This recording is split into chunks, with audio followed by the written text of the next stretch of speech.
पालघर जिल्ह्यातील डहाणू समुद्र किनारा येथे आज डहाणू नगर परिषदेकडून डहाणू महोत्सवाचे भव्य आयोजन करण्यात आले। राज्याचे परिवहन मंत्री प्रताप सरनाईक यांच्या हस्ते या महोत्सवाचा उद्घाटन सोहळा मोठ्या थाटामाटात पार पडला। यावेळी बोलताना प्रताप सरनाईक यांनी असे महोत्सव ग्रामीण भागासाठी तसेच शहरी भागातही महत्त्वाचे ठरतात असे मत व्यक्त केले। या महोत्सवामध्ये पालघर जिल्ह्यासह ग्रामीण भागातील पारंपरिक सांस्कृतिक वारसा आणि खाद्य संस्कृतीचे आकर्षक दर्शन घडले। महोत्सवात उभारण्यात आलेल्या विविध स्टॉल्सवर स्थानिकांनी तयार केलेल्या ताज्या मच्छी पदार्थांवर पर्यटकांनी मनसोक्त ताव मारला। तसेच महिला बचत गटांनी तयार केलेल्या हस्तकलेतील शोभेच्या वस्तू तसेच व्हेज आणि नॉनव्हेज खाद्यपदार्थांचे मोठ्या प्रमाणात स्टॉल्स उभारण्यात आले होते। या सर्व स्टॉल्स बाहेर पर्यटकांची मोठी गर्दी पाहायला मिळाली। यावेळी प्रताप सरनाईक यांनी राज्यात लवकरच राजमाता जिजाऊ बस सेवा सुरू करण्यात येणार असल्याची माहिती दिली। या उपक्रमाअंतर्गत महाराष्ट्रात 3000हून अधिक नवीन बस दाखल होणार असल्याचे त्यांनी सांगितले आहे।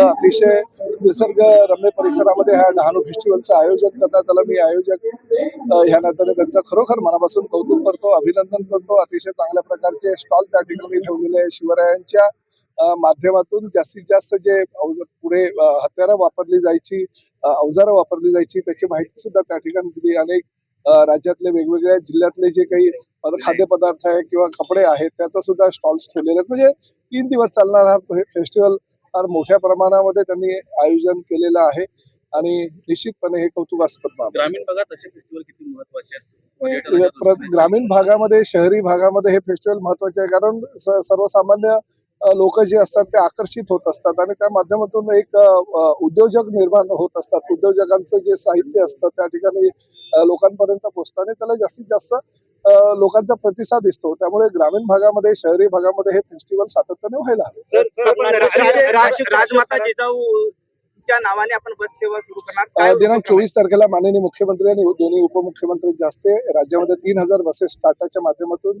आम्ही घेतो आहोत आणि राजमाता जिजाऊ त्याचं नामकरण करण्यात आलेलं आहे आणि पुढल्या आठवड्यापासून सर्वसामान्य जनतेसाठी आम्ही त्याचं लोकार्पण मुख्यमंत्री आणि दोन्ही उपमुख्यमंत्र्यांच्या हस्ते करणार आहोत।